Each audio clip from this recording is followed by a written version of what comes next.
यह कहानी आपको रोने पर मजबूर कर देगी। जीवन में किसी के चले जाने से या कुछ खो जाने से हम अक्सर उदास हो जाते हैं। यह मनुष्य का स्वभाव है, पर हमें यह नहीं भूलना चाहिए कि यह दुनिया की रीत भी है। जब जिस समय हमारे पास जो है अनमोल है। हेलो दोस्तों, मैं हूं आपका दोस्त वैभव और मैं लेकर आ गया हूं एक बहुत ही खूबसूरत और दिल को छू जाने वाली कहानी। कहानी छोटी है लेकिन आपके दिल को छू जाएगी, क्योंकि इस कहानी में गहराई बहुत है। यह कहानी है आरूही और एक गुड़िया की, जो एक छोटी लड़की के ऊपर लिखी हुई है। एक दिन की बात है, आरूही सुबह पार्क में टहलते हुए जा रही थी। तभी उसे एक रोती हुई बच्ची मिली। आरूही ने उससे रोने का कारण पूछा तो लड़की ने बताया कि वह जिस गुड़िया से खेल रही थी वह इसी पार्क में कहीं खो गई है।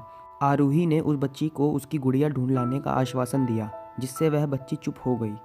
आरूही ने गुड़िया ढूंढने के लिए समय मांगा और फिर वह दूसरे दिन गुड़िया लाने का वादा करके वहां से चली गई। पर गुड़िया ना तो आरूही को मिली और ना ही उस बच्ची को। आरूही ने गुड़िया की तरफ से एक काल्पनिक पत्र उस बच्ची को लिखा, और जब वह बच्ची पार्क में गुड़िया पाने की आशा में आई तो आरूही ने वह पत्र उस बच्ची को पढ़कर सुनाया। पत्र इस प्रकार था: कृपया रोना मत, मैं समय समय पर उस गुड़िया के बारे में तुम्हें लिखती रहूंगी, बस तुम रोना मत। अब आरूही रोज उस खोई हुई गुड़िया की तरफ से काल्पनिक पत्र लिखने लगी और लगभग रोज ही उस बच्ची को पढ़कर सुनाती, जो कि यात्रा का काल्पनिक वर्णन हुआ करता था। आरूही ने इस काल्पनिक लेकिन रोचक वर्णन ने उस बच्ची को रोने नहीं दिया। वह खुशी खुशी अपनी गुड़िया की घुमक्कड़ी के किस्से सुनने लगी। अब वह खुश रहने लगी। एक दिन जब काफी कहानियां हो गई तो आरूही ने एक दूसरे गुड़िया उस बच्ची को लाकर दी। जाहिर है वह गुड़िया बदली हुई थी। उस बच्ची को अपनी खोई हुई पुरानी गुड़िया जैसी नहीं लगी, तो वह आरूही की ओर देखने लगी। आरूही अनजान बनते हुए गुड़िया में चिपकी हुई एक चिट्ठी को निकालकर पढ़ने लगी। उसमें लिखा हुआ था: यह मैं ही हूँ, तुम्हारी वाली गुड़िया जो पार्क में खो गई थी। दुनिया भर की लंबी यात्रा की वजह से मैं थोड़ी बदल गई हूँ। बच्ची को इस गुड़िया और आरूही पर विश्वास हो गया।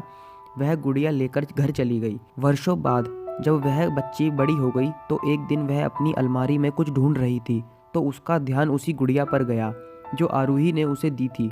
बचपन की बातें याद करके वह हंसने लगी, और अब उसे सब समझ आ चुका था कि आरूही ने कैसे उसका मन रखा। उसे उस गुड़िया पर फिर प्यार आने लगा। वह उसे बड़े गौर से देखने लगी। तभी उसकी नज़र गुड़िया की फ्रॉक की आस्तीन में छुपे हुए एक छोटे से पत्र पे गई। उसने बड़ी व्याकुलता से वह पत्र निकाला और पढ़ने लगी। पत्र में संक्षेप में लिखा हुआ था: हर वह चीज़ जिससे तुम प्यार करती हो कभी न कभी तुमसे खो जाएगी, और जो तुम्हारे पास होगी वही तुम्हारे लिए सच्चे रूप में बनी होंगी। रूप भले ही भिन्न होंगे, पर प्यार एकदम खाली होगा। तो गाइस, आज के लिए इतना ही। मिलते हैं नई वीडियो में नई स्टोरी के साथ। और अगर वीडियो अच्छी लगी हो तो वीडियो को लाइक, शेयर और चैनल को सब्सक्राइब करना मत भूलना। तब तक के लिए टाटा बाय बाय।